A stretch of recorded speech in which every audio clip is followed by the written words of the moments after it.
Hello and welcome to Taking Creations. Today we'll be baking homemade gingerbread cookies and icing.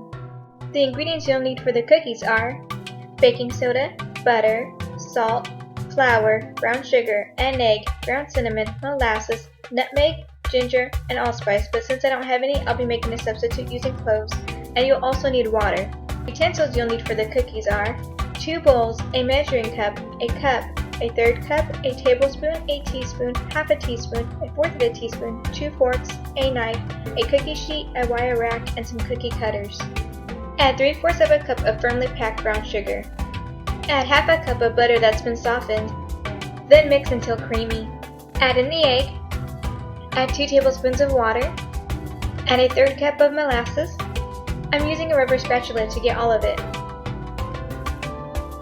Mix until thoroughly combined, then set aside. Add 2 2/3 cup of flour to the other bowl. Add a teaspoon of baking soda. With a teaspoon already in there, add in a second teaspoon of ginger. Add half a teaspoon of salt. Add half a teaspoon of nutmeg. Add half a teaspoon of cinnamon. And add half of a teaspoon of allspice. But since I didn't have any, what I did was take a fourth of a teaspoon of ground cinnamon and a fourth of a teaspoon of ground cloves and a pinch of nutmeg to make a half of a teaspoon of allspice. Then I added it to the bowl. Mix together. Add half of the dry ingredients to the wet ingredients and mix thoroughly. Add the rest of the dry to the wet and mix thoroughly again. Cover and let it chill in the fridge for an hour. Put down some wax paper and flour it, and also flour your cookie dough. Roll out your dough and turn it so it doesn't stick. Preheat your oven to 350 degrees. Once it's 1/8 of an inch, cut out your cookies.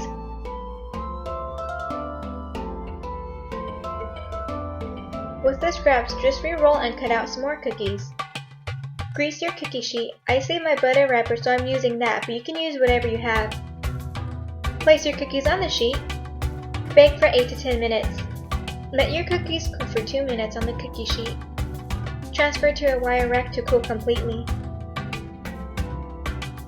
The ingredients you'll need for the icing are light corn syrup, confectioner's sugar or powdered sugar, vanilla extract, and some water. The utensils you'll need for the icing are wax paper, a wire rack, a measuring cup, a whisk, a cup, half a cup, a teaspoon, half a teaspoon, a bowl, Ziploc bags, a spoon, and food coloring, which is optional. With a cup of sugar already in the bowl, add 2 3/4 cups. Add half a cup of water. Add half a teaspoon of vanilla extract, and add a teaspoon and a half of light corn syrup. Whisk until smooth. Make sure there are no lumps. Next, divide into bags.